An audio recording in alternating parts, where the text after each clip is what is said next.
Gabi-gabi na lang akong nalulungkot. Napapagod sa kakaisip sa aking tanong, wala pa ring sagot.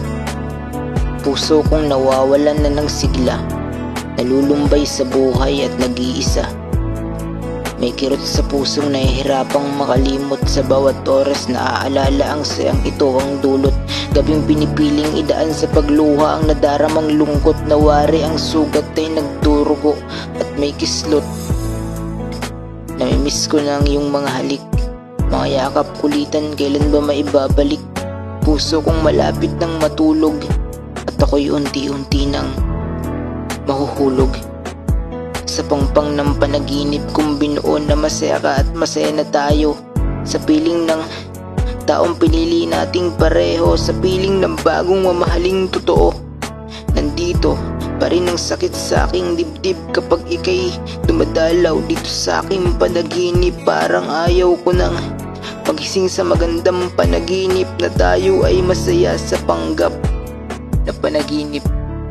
Siguro mas gugustuhin ko nalang maidlip kung ikaw ang laging kasama at kapiling sa aking panaginip. Tawa mo na ako ang dahilan at tayo ang sanhi na unti-unti kong nakakalimutan na wala na palang tayo at siya na ang iyong pinili. Di ko alam ano ba ang dahilan, bakit mo naman ako iniwan? Sabihin mo naman kung meron ba akong mali. Kung meron man, pinaghisihan ko na yun sa aking sarili. Kadahilan mang para sa iyo ay di na rapat, pinilit ko namang iwasan, pero bakit parang hindi pa sapat? Ano pa ba ang kulang? Ano pa ba ang kailangan kong patunayan? Pero sige, ano man yun, siguro oras na para tuluyan na kitang kalimutan. Kalilimutan man kita ngayon sa panahon na ito, pero lagi mong tatandaan nandito lang ako. Alam ko naman na ayaw mo yung bagay na yun at nagawa ko, pero pinaghisihan ko na yun. Andito ako bilang bahagi ng nakaraan mo, bilang bahagi ng masasayang kabanata ng iyong kwento. Mahal, ako'y magpapaalam na at tuluyan na kitang pinapalaya. Nawayang maging maayos ang daan ng iyong landas ng kapiling siya. Masakit man ito sa akin, pero kailangan kong gawin ang desisyong ito. Huwag mo nang isipin.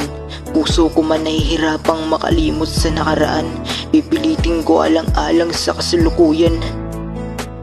Hanggang dito na lang siguro tayo. Saya at kagalakan mo ang hangad ko. Mahal ko, patuloy mo sanang makita ang saya at ngiti sa mga labi mo. Salamat sa lahat ng dulot na saya noong buo pa ang salitang